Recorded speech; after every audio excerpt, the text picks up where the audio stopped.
Welcome to the Zimsentinel Entertainment Checkpoint. I'm your host, Nechavava. Today on the program, I'm joined by Mr. Life, Nechavava, of the Life-Changing Music. Welcome to the program, sir. Thank you, yes, sir.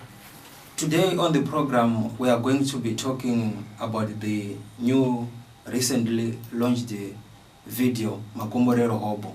Mr. Life, can you start by giving us a bit of your background? Well, Life-Changing Nechavava is a 27-year-old young man, single and desperate for God. I'm coming from a broken family where we went through a lot of stuff as a family. I'm coming from a background where I lost about 7 of my siblings, and I'm the only survivor in my family. I remember my mom telling me that when I was born, she gave me the name Life in the absence of my father. So when my father came, he wanted me to be called Sunday because I was born on a Sunday. And one of my uncles wanted me to be called Fidel Castro. I don't know why he wanted me to be named that. And I also remember my grandfather wanted me to be called Jason, which was his name. But by the grace of God, I was named Life Nechavava, which is my name today. So, Mr. Life, can you tell us more about when did you start this music journey? I started when I was in grade 6. I remember I joined the junior choir at Zwarasekwa 4 primary, and I was part of the junior choir for a year. Then after that time, I wanted to join the senior choir, and I was expelled from the senior choir because my voice was too deep, and my teacher told me that I could not be part of the choir because of my voice, which was too loud and too deep.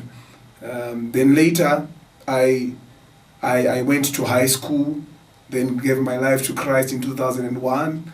I was appointed the SU chairperson around that time. Then we started a group by the name Chosen Generation. And I remember we would go to places like Mashingo, different churches, would go to Alpha, which is a ministry that made an impact in my life, and which is a ministry that also gave me a platform to minister. Then later in 2001, in 2004, I joined His Presence Ministries International, which is my church today.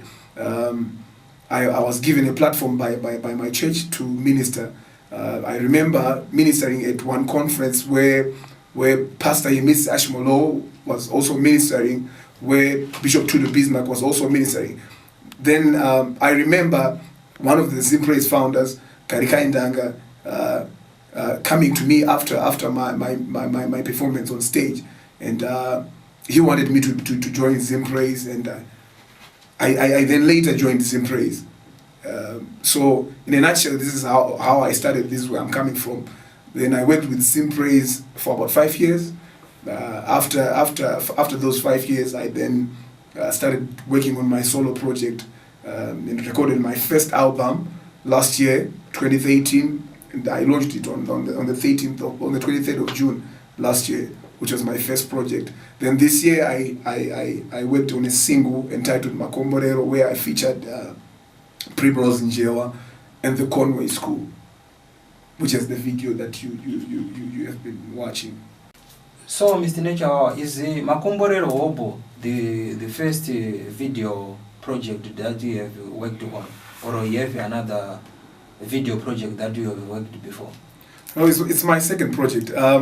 I started working on Alpha and Omega last year, which came out very well, and received a good following from people in the diaspora and even locally, especially people in Mzansi.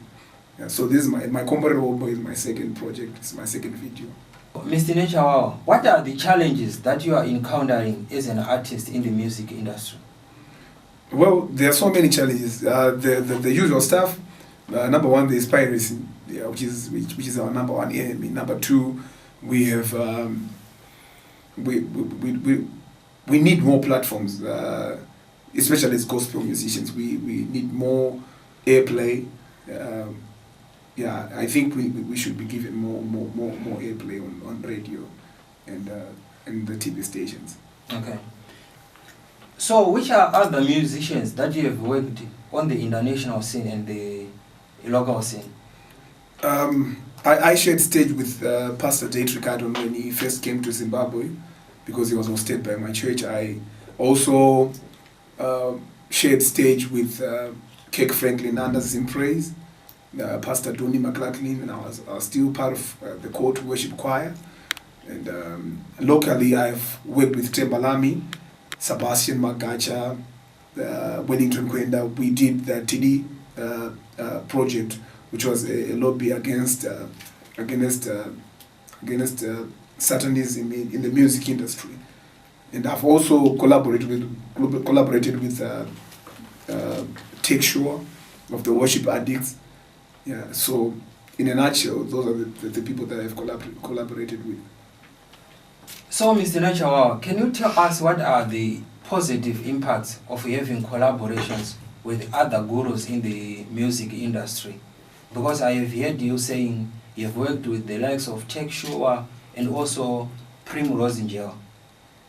Well, one thing we have to understand as musicians is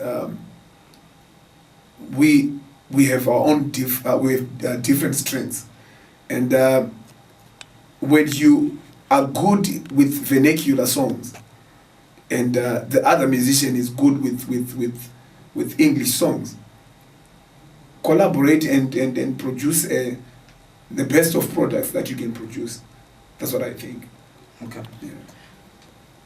Mr. Nechavava, what is the message that you would want to leave to the young upcoming gospel artists? Well, number one, they should keep serving at their churches, especially if they are gospel musicians.